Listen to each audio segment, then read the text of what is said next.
আসসালামু আলাইকুম রহমতুল্লাহি ওয়া বারাকাতুহু। যেহেতু ঈদ উল ফিতর এবং ঈদ উল আজহা এর নামাজ যে বছরে দুইবার আসে, অনেক দিন পর পর আসে, যে আমাদের খেয়াল থাকে না নামাজগুলা কেমনে পড়া লাগে। তো আজকে সংক্ষেপে বলে দেব যে ঈদ উল ফিতর এবং ঈদ উল আজহা এর নামাজ কেমনে আদায় করবেন।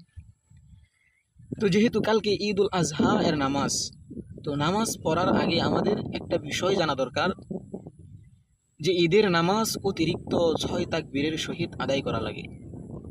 তো অতিরিক্ত 6টা তাকবীর আমরা কখন দিব? যে প্রথমে আমরা যারা আরবি নিয়ত পারি আরবি নিয়ত করব, আর যারা আরবি না পারি বাংলায় এইভাবে নিয়ত করব যে ঈদুল আজহা এর 2 রাকাত ওয়াজিব নামাজ কিবলামুখী হইয়া এই ইমামের পিছনে পড়িতেছি। আল্লাহু আকবার। তো নামাজগুলো আমরা কেমনে পড়ব? ইমাম সাহেব যখন আল্লাহু আকবার বলে